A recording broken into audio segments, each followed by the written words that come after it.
Сәлем қыздар, біз бұл жерде жұмсақ булочка жасаймыз. Ол үшін бізге керегі 250 грамм сүт, 250 грамм су және де ашытқы 1 шай қасық тұз, 100 грамм құм шекеріміз, 60 грамм сары май еріген.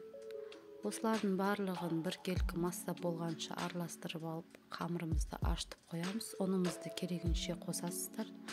Осылай жұмсақ қамырымызды бірнеше бөліктерге бөліп, осылай оқтаудың көмегісіз қолмен жайып, алдын ала дайындалып қойған грек жаңғағымызды ортасына салмасын осылай саламыз.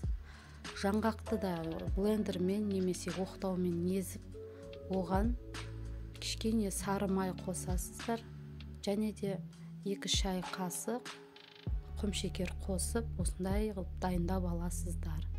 Бұл жерде құр жаңғақ емес, ішінде майы, құм шекері бар. Осылай қолмен үстіп илеп созып алып, осындай формаға келтіріп пісірсеңіздер, әдемі болып шығады. Жасап көріңіздер. Мінекей, мен бұл жерде бірнеше түрін көрсетем.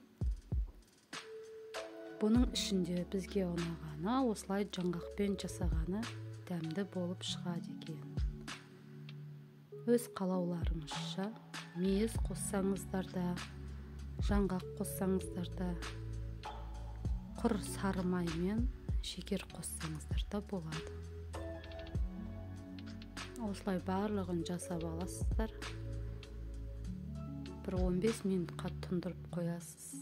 Бетін пищевой пленкамен жауып, содан қызып тұрған максималды біреудің пештері 250, біреудікі 200, барлық несіне градусқа қойып, қыздырып алып, тез беті қызарғанша пісіріп аласыздар. Жасап көріңіздер. Бұл рецептпен пицца да жасасаңыздар болады, бірақ бұл жерде сіздер құм шекерді 1 шай қасық қана қосасыздар. Солай пиццаны жасасаңыздар да керемет жұмсақ, жұқа болып шығады.